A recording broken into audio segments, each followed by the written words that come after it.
انسان کو مشکلات، مصائب اور پریشانیوں سمیت ہر معاملے میں، ہر قدم پر اور ہر لمحہ اللہ تعالیٰ کی مدد کی ضرورت پیش آتی ہے، تو اس آیت کریمہ میں اللہ تعالیٰ سے مدد حاصل کرنے کا طریقہ اور نسخہ بیان کیا گیا۔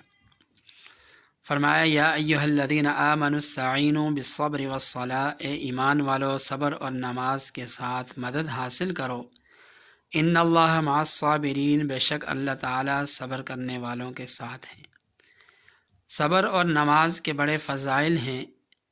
ان کی یہ بھی خاصیت ہے کہ ان کے ذریعے اللہ تعالیٰ کی مدد نازل ہوتی ہے اور بندہ اللہ تعالیٰ کی اس مدد کا مستحق ٹھہرتا ہے۔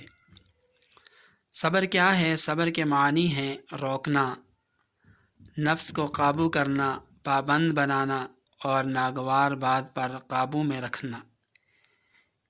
دینی تعلیمات کی روح سے صبر کی 3 اجزاء ہیں: طاعات یعنی عبادات اور نیک اعمال کی پابندی کرنا، گناہوں سے اپنے آپ کو بچانا، اور مصائب پر صبر کرنا یعنی دل سے اللہ تعالیٰ کے فیصلے پر راضی رہنا اور شکوہ شکایت نہ کرنا۔ ان 3 باتوں کے مجموعے سے کامل صبر وجود میں آتا ہے۔ نماز کے ذریعے اللہ تعالیٰ کی مدد حاصل کرنے کے 3 طریقے ہیں۔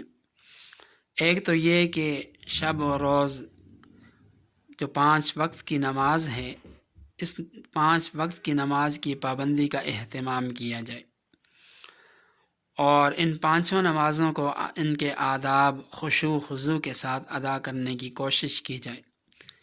دوسرا یہ ہے کہ کسی غم، مصیبت اور آزمائش کے وقت نفل نماز ادا کی جائے۔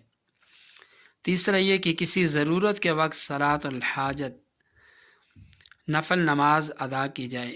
نبی پاک صلی اللہ علیہ وسلم کا یہی معمول ہوتا تھا کہ جب آپ علیہ السلام کو کوئی مشکل پیش آتی، کوئی اہم معاملہ پیش آتا، تو آپ علیہ السلام نماز ہی کی طرف متوجہ ہوتے۔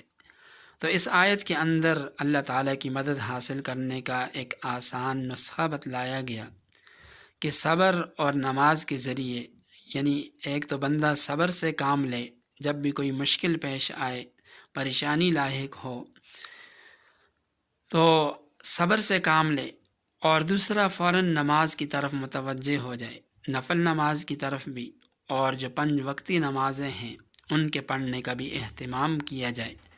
تو اس سے اللہ تعالیٰ کی مدد بندے کے شامل حال ہوتی ہے۔ وآخر دعوانا ان الحمد للہ رب العالمین۔